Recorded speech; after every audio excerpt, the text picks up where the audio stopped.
The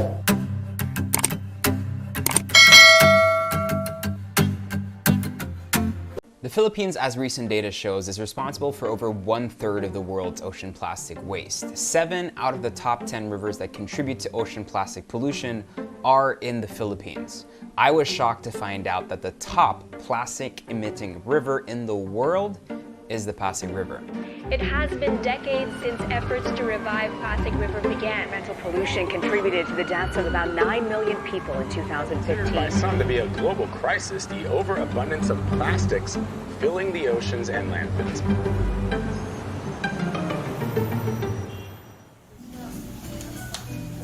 So I'm currently at the supermarket. Let's see what I can actually buy that doesn't have single-use plastic packaging. I have my reusable bag with me, but I don't feel that's gonna do a lot of good. Plastic is something we can't really live without. It's light, it's durable, and it's handy. Plastic is forever, and not in the good sense. Whether we're aware of it or not, the amount of plastic we're throwing away is slowly choking us to death. It's killing our oceans, getting into our food, and even in the air that we breathe. At the end of the day, everything we throw away eventually goes somewhere, and that's where the problem begins. This is how much plastic waste I can generate by just eating a few snacks and pieces of fruit. I'm not gonna stand here and be a hypocrite. I'm definitely part of the problem. So how can we be part of the solution? As the world's most populous region, Asia accounts for more than 81% of global plastic inputs to the ocean, which is why 10 Asian rivers top that pollution list. But what does that actually tell us? What we don't realize is that our rivers serve as a parang highway yan for marine litter or yung basura that end up in the ocean. So for us, it's been said that the Pasig River is probably our like EDSA or our SLEX to marine litter. And this is important to think about and understand because the waste mainly comes from Metro Manila. To me, this presents more opportunity for Metro Manila to lead in solving the waste management problem of the Philippines. The Philippine population recently peaked over at 111 million, and with it, the waste we generate. With socioeconomic issues, a lack of infrastructure and facilities to process our waste, we are facing a waste management crisis.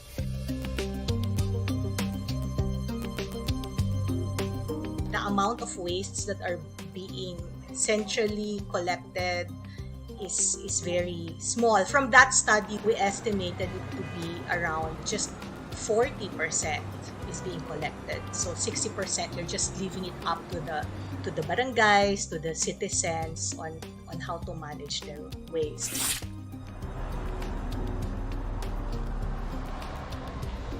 So that was it, the pickup for the week. I just have no idea where that trash goes. In the global setting, the journey of plastic waste starts with fossil fuels, which we are heavily dependent on for electricity and transportation. These are extracted and turned into plastic, producing more plastic than we can actually use.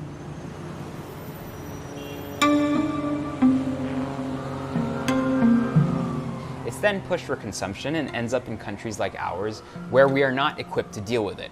Globally, 32% ends up in the environment, 40% goes up to a landfill for future generations to deal with, and 14% is incinerated. In the Philippines, we have had a law in place for the last 20 years, the Ecological Solid Waste Management Act. Yet only a fraction of cities and municipalities, actually only 100 out of 1,488 in the country, are able to practice waste segregation and composting. Because of this, most of our household waste goes to landfills, which are only supposed to be for residuals, and in our rivers and sewers, clogging them in the process and causing floods. Some municipalities spend billions of taxpayers' money annually just to send their waste to landfills so that they don't have to deal with it right now. On the other hand, some communities in Malabon and Navotas, for example, follow proper waste sorting and are able to send their organic waste to composting facilities. Others, like Cavite City, have been processing their waste into methane and even using it as fuel for cooking. Recyclables, though, which make up the smallest percentage of our waste, have little chance of being given a new life with the lack of technology to process them. Currently, only PET bottles are recycled efficiently, which means they're recycled into PET bottles yet again. At best, some of our plastic wastes are downcycled or mixed with other materials to form other functional plastic items. It's already hard enough to manage our own waste, so imagine how things get worse when other countries ship theirs from overseas. It's not uncommon for containers misdeclared as recyclable waste from developed countries to be dumped on our islands. Like I feel like I'm a huge hypocrite, just because we do segregate at home, and it makes me feel good. It makes me feel like I'm doing something. But when it's picked up, I have no idea how it's disposed of. You know what I mean? I think many Filipinos have the same frustration as you. People have sort of lost hope in that as well, and we're seeing more and more people stop segregating or stop practicing all of recycling because there's that frustration. What systemic change we really need to see is that our local governments really have to ensure that those people that are collecting the waste are also properly trained and understand the differences between all of these different garbage types. And at the same time, they also have to do a lot of information and education campaigns. Every day, Filipinos use more than 163 million plastic sachets, 48 million shopping bags, and 45 million thin film bags daily. Consequently, a year's worth of sachets use in the Philippines can actually cover the entire Metro Manila in 1 foot deep of plastic waste. This is what gave rise to the sachet in the first place. It's a socio-economic reality, and it's socially inequitable or unjust to say that sila yung may kasalanan, diba? Because they're also victims of this system. When you only have enough money to buy necessities for the day, it's understandable how you resort to products in small quantities, the ones usually in sachets. It's a poverty issue as much as it is an environmental one. But with that said, the big question, and perhaps the most difficult one to answer, is who's to blame? So we're trapped in a blame game because you would hear narratives putting the blame on the demand of the consumers. Sasabihin ng companies, hindi naman kami magproduce kung hindi kailangan ng consumers. Kailangan natin i-serve yung consumers. You would always hear that narrative, but you would also hear the narrative that producers need to pay. They need to pay the costs of waste management. They need to be responsible for the packaging that they use, meaning they need to collect it after. This is called extended producer responsibility. It takes a lot of process for business models that have worked for decades and supported by I think billions of dollars for advertising. This is decades work of pushing a culture of consumerism that is convenient, that is instant. This is the culture that caused the problem, and I cannot pinpoint just the corporations that produce it. It is a complex dependence system, interdependent siya. But definitely, who has the power and who has the capital and who has the money for R&D to develop solutions? You know, it's not the fisherman trying to survive on his daily income. It's not going to be the mother who's trying to feed a baby while her other 5 children also need food, you know. I just want to emphasize there are other factors, and it has to do with governance. It has to do with who is supposed to take care of our waste management anyway. It's our local government. So it's also the policy makers or the regulating agency. They should be able to support also the local government units who lack the resources. So they need to be supported. So as citizens, how do we contribute in the solution? To find out more about the odds of a single-use plastic-free lifestyle, we did a little social experiment with the help of our friends from Make Sense. We challenged 2 of their volunteers, Aura and Micah, to go plastic-free. Pwede mo na ako magtemporado for breakfast, kaso may plastic din siya. Pwede yung pancake, Pero may plastic din sa loob. Pwede ako mag-oatmeal. Kaso, galing rin to sa plastic. Nilagay lang dito sa bote. So, hindi ko alam, legal kaya yun?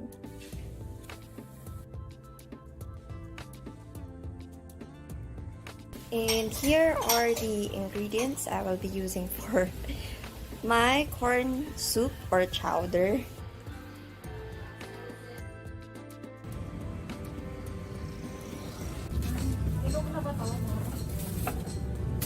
Alam po, sorry po. Thank you po. Tatlong piraso. Kahit anong hirap ko, like, hindi gumamit ng plastic ngayon.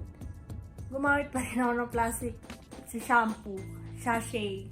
Basically, kanina na-realize ko lang na ang daming bagay dito sa bahay na gawa talaga sa plastics. And although hindi siya talaga like single use kasi hindi naman siya pwede mo siyang gamitin ng multiple times. Tapos, madalang din kami gumagamit ng sachets. So, naka-bulk kami kasi nga, mas tipid yun for family use. Pero still, plastics pa rin siya. Pero we have no choice but to consume and buy those products. Kasi yun lang yung available sa market. Like Aura and Micah make sense, other advocacy groups in the Philippines believe that we can do better in terms of the plastic problem. This gave birth to the Wala Usik movement in Negros that aims to empower sari-sari stores to eventually transition to zero waste. But what Wala Usik represents, though, if it's translated in the local dialect, it means it's a mindset and it's a culture where we value the resources that we use and we don't want to waste anything. There's a sari-sari store at every corner or street in the Philippines. So just imagine how much single-use plastic and sachets comes from these small businesses. With this realization and the belief that small businesses do play a huge role in transitioning to a circular and more sustainable economy, David and his peers launched 8 Wala Usik stores in Negros, where people can buy and refill products ranging from condiments to personal and home care products. While it was an interesting concept, a lot of them had to be put on hold temporarily when the pandemic began. Are there any communities or LGUs that you've encountered that practice this, or that do we have like a shining example in the Philippines yet? Well, we do have clear or good examples of local governments that have done their job and have shown that ecological solid waste management and good enforcement can lead to very high diversion rates. So diversion rates are when you divert waste from the landfill and send them to either composting facilities, recycling facilities, or facilities that would allow for reuse. And an example of that is San Fernando, Pampanga. So they've actually reached a very impressive diversion rate of 80%. So only 20% of the city's waste goes to their landfills. And that's something that really needs to be replicated by other local governments. If we could do that, we would get so much out of our waste because a lot of the waste can still be reused or even have monetary value. And if they see those kinds of benefits and how it can go back to the community, I think that would also incentivize them to really change. Recently, the House of Representatives passed the House Bill number 9147, or the Proposed Single-Use Plastic Products Regulation Act. Could this be the breakthrough solution we have been hoping for? I spoke to Attorney Grip to find out. So in terms of basic provisions or what the bill provides, I can list down about 4 main things that the bill tries to do. First is a phase out, tiered or a 3-level phase out of single-use plastics in our economy. And then second, it provides for different supply and demand side interventions or measures. It also provides for the EPR scheme, or the Extended Producer's Responsibility Scheme. And lastly, fourth set of measures is our incentives and penalties for compliance and non-compliance to the measures of the law. Where is the point of resistance? What's been lacking over the past 10, 15, 20 years is really the political will to get these measures out, to get these new concepts that we are seeing being rolled out in other countries. We haven't seen that the bold leadership, from our legislators and from our executive branch of the government to really push for these measures, and also on the part of us citizens also. As I've said before several times, what we really need right now is not just a policy shift, but more a cultural and a societal shift when it comes to how we consume, how we use all these kinds of different products. We have to put a lot more thought into that policy. I don't think banning single-use plastics will serve as a silver bullet to our waste management problems.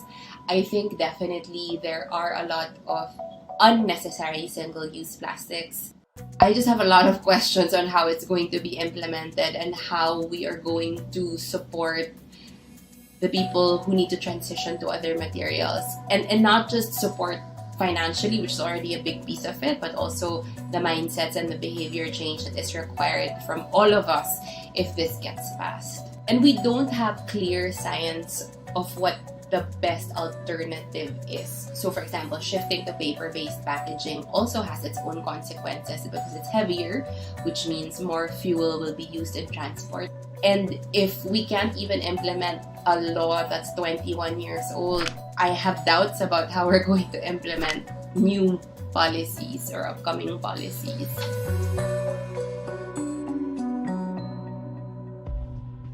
As of the moment, we are still struggling with waste management while other countries have fared way better. What can we actually learn from the top recycling countries in the world? In 1990, Germany conducted a packaging audit to help counteract the potential rise of landfill problems and make producers responsible for the packaging waste they developed. And what did the manufacturers do? They launched the Green Dot, the first ever dual recycling system in the world for collecting waste from households and businesses where waste costs depended on the weight of the product. The lighter it is, the less money they have to pay. Like Germany, Austria operates a producer responsibility model. They also impose a blanket ban on certain waste types going to landfills. In the case of Korea, the only non-European nation in this list, private companies collect the waste and sell it on for profit.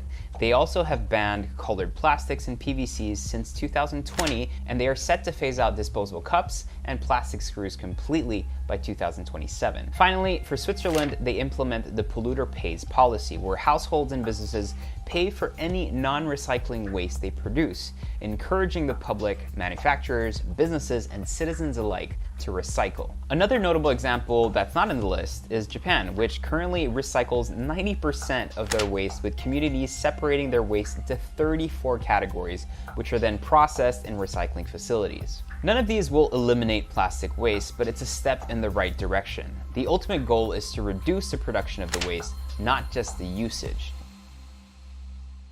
What kind of gives you hope that you think that we can find solutions as long as the will is there? Is that I've seen pockets of change all around the Philippines. Now, it has been hard to be on the ground since the pandemic started, but we're seeing and hearing of new and different developments from different parts of the country when it comes to alternatives to single-use plastics. So we're seeing small stores and community-based stores taking up reuse and refill systems, more social entrepreneurs innovating and using packaging-free products. So all these different changes at the ground level, these can be replicated and scaled at a national level. Ibalik natin ang wala usig, that not just zero waste, but it applies to a lot of things. When you have that mindset that hindi natin basta-bastang pwedeng i-waste ang resources na ginagamit natin that we consume, I think that will be relevant to the communities that we work with. So that's beyond technology, that's beyond policy, it's really culture, it's behavior. The plastic problem is more complicated than it seems, and there's no one magic solution to the problem. It's multifaceted, and there are levels that we need to understand if we are to find a long-term solution that works for the Philippines and in our unique context. But yes, there is still hope, as long as there are people who care. At the end of the day, everything is connected. We are all connected, and we could always do something, however big or small it may be.